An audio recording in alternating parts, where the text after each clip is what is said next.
Meu nome é Ruth. O meu é Josiane. O meu é Lili. Somos alunos de FRN, Campus Santa Cruz. E a gente veio aqui apresentar esse vídeo, que na verdade é um trabalho, na matéria de organização e manutenção de computadores. E nesse vídeo a gente vai explicar um pouquinho sobre RAID. Se você não conhece RAID, então fique ligadinho nesse vídeo. RAID, Sistema Independente de Discos Redundantes. Esse sistema permite que você junte vários HDs em um só, o que espelha os dados em dois HDs. O RAID 0 permite que você melhore o desempenho usando múltiplos HDs. Quando utiliza, o seu computador grava os dados em dois ou mais HDs de forma igual. Com o sistema do RAID 1, ambos os HDs ficam programados para serem espelhados. No RAID 2, que é menos usado hoje, mas bem utilizado na época em que os HDs não tinham contagem de erro, sendo assim, ao invés de paridade, você conta com um HD que utiliza o SCC, para diminuir a taxa de erros. No RAID 3, raro de ser usado, ele separa os arquivos em bytes, não em blocos como se vê normalmente. No RAID 4, é necessário ter 3 HDs. O RAID armazena todos os dados desses HDs em um disco reservado de paridade. Sua velocidade não é boa. O RAID 5 também tem a necessidade de 3 HDs. As informações de paridade são divididas em vários HDs. O RAID 6, que é similar ao RAID 5, mas não com a proteção de segurança mais por um bloco de paridade extra.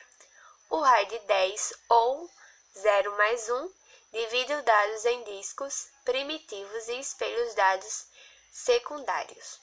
Ele mantém o desempenho do 0, mas com a segurança do RAID 1.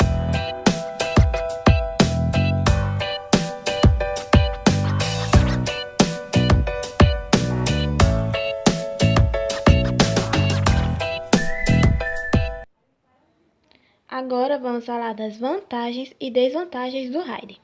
Começando pelas vantagens. No RAID 0, temos acesso rápido às informações, até 50% mais rápido, custo baixo para a expansão de memória.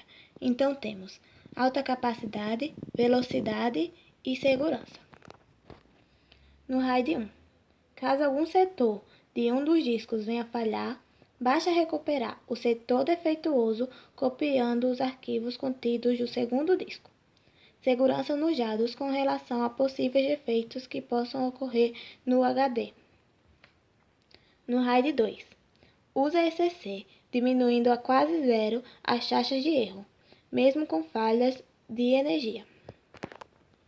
No RAID 3, leitura rápida, escrita rápida e possui controle de erros. Agora vamos falar das desvantagens.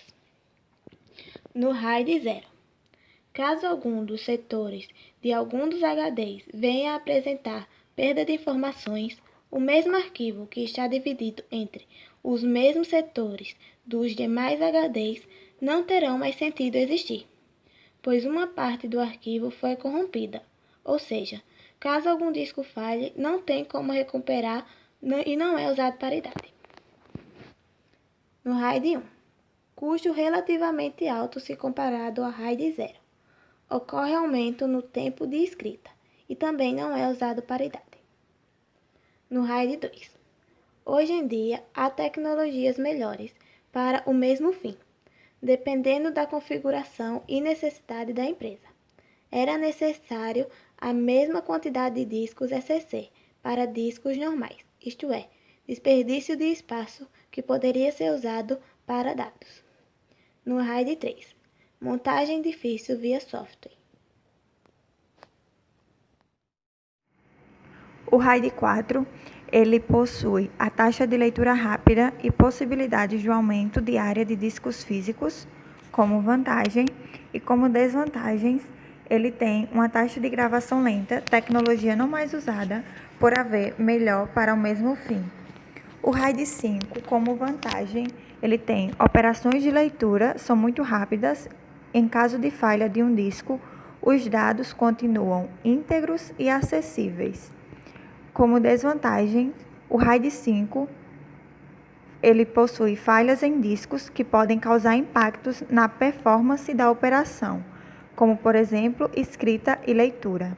O RAID 6, assim como o RAID 5, as operações de leitura são muito rápidas e, como desvantagens, operações de escrita são lentas. O tempo para reconstrução pode durar muito.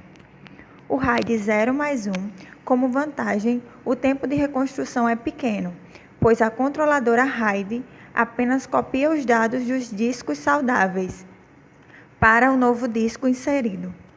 O RAID 0+1, como desvantagens, devido ao espelhamento dos dados, os dados entre os discos é muito grande comparando ao RAID 5 e 6.